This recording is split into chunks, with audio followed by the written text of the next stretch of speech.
What's up guys, this is Ryan with Horton Barbell, and in this video we're going to talk about how many weight plates you actually need for your garage gym. We're going to be doing a little weight plate math 101 to figure out how much weight you need, maybe some things that you don't need, because let's face it, plates are expensive, whether it's bumper plates or iron plates, and we want to make sure that we maximize your budget, be as efficient as possible, get what you need, but not waste any money on things that you don't. So let's dive right into it. First and foremost, how many weight plates you need is going to be largely dependent upon how strong you are. Makes sense, right? You're going to have to build that 45-pound plate base based upon usually how much you can deadlift or maybe how much you can squat. Those are the two exercises that are usually going to be what you're going to have the most weight on the bar for. So you're going to need weight plates that's going to be able to accommodate your heaviest deadlift or your heaviest squat. So let's do a little weight plate math 101. So if we put a 45-pound plate on each side of a 45-pound bar, we're going to end up with 135 pounds, right? With two 45-pound plates. If we throw another 45 on each side, we're going to end up with 225 pounds, right? So that's four 45-pound plates. 315 is going to be our next stop. That's 6 plates. 405 is going to be 8 plates. 495 is going to be 10 plates on both sides, right? If you're higher than 495, then you probably don't need this math, and so you're good. So now that we've figured out how many 45-pound plates we're going to need, now we need to talk about the smaller plates that's going to get us to each of these levels. So what plates are we going to need to get us from 135 to 25 and on we go to each level along the way? So what you're going to need is you're going to need a 25-pound plate, 2 10-pound plates, a 5-pound plate, and a 2.5.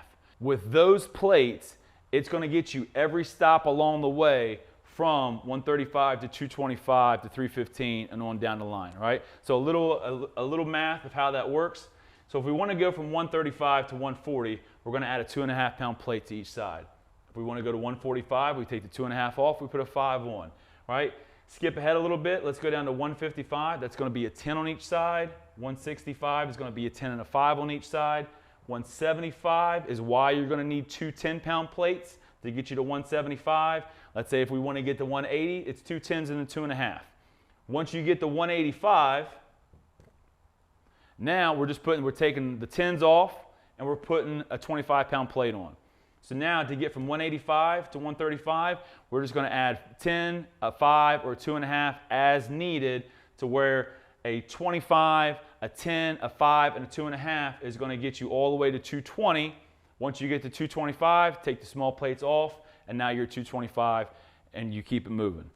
So with all of that being said, the one weight size that you don't need, but is often going to be sold if you get them as part of a set, or if you can get them online, is going to be the 35-pound plates. You're also going to see those in commercial gyms as well.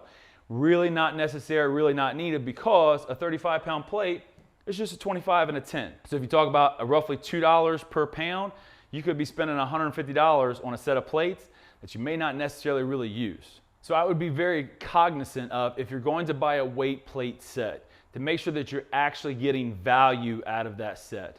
A very standard weight plate set is usually 300 pounds, and that's basically giving you kind of one of every plate and then maybe 2 10s.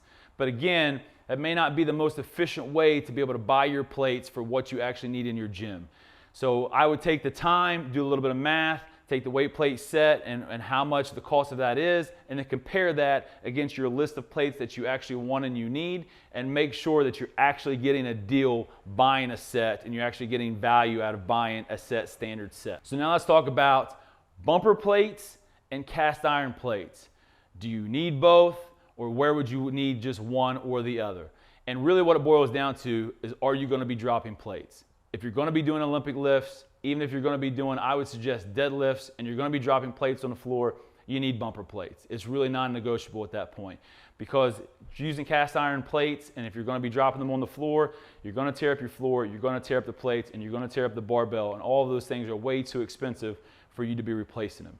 So if you are going to be doing those lifts, you need bumper plates. If you're not going to be doing those lifts, you're going to be doing more bodybuilding type movements, just go with cast iron plates. They're going to be way more cost efficient, and they're going to work for everything that you need them for. Now is the decision of, do you need both? Do you need bumper plates for your Olympic lifts? And then do you need cast iron plates to do bench press and squats and that sort of thing? You really don't. If you're getting bumper plates are going to work still for everything else that you're going to need to do.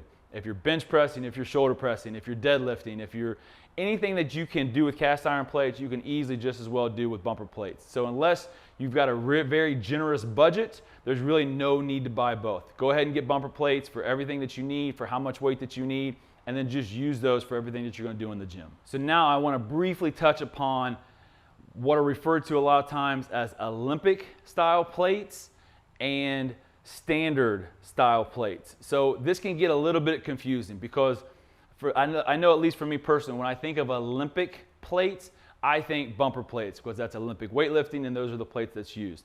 But the terminology that you a lot of the times will see online, a standard weight plate are actually the weight plates that come with a 1-inch diameter, right? They're very thin, they come with very thin bars, and they usually come in sets. What they refer to as Olympic plates have about a 2-inch diameter, and those are the plates that are used on standard Olympic barbells or standard 45-pound barbells.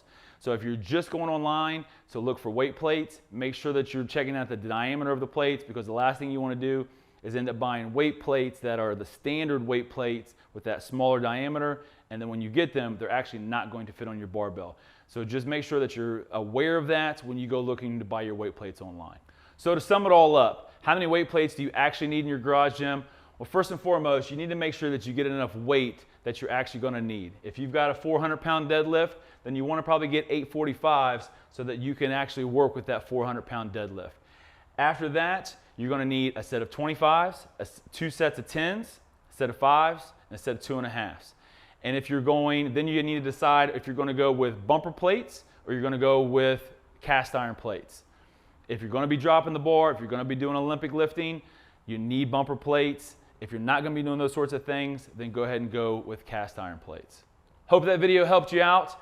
If it did, do me a huge favor, go down and hit that like button. Helps me out a ton. Hit the subscribe button if you want to see more videos like this. And then make sure to check out HortonBarbell.com where we've got a ton more info on garage gym, sports performance, everything underneath that umbrella you're going to find there.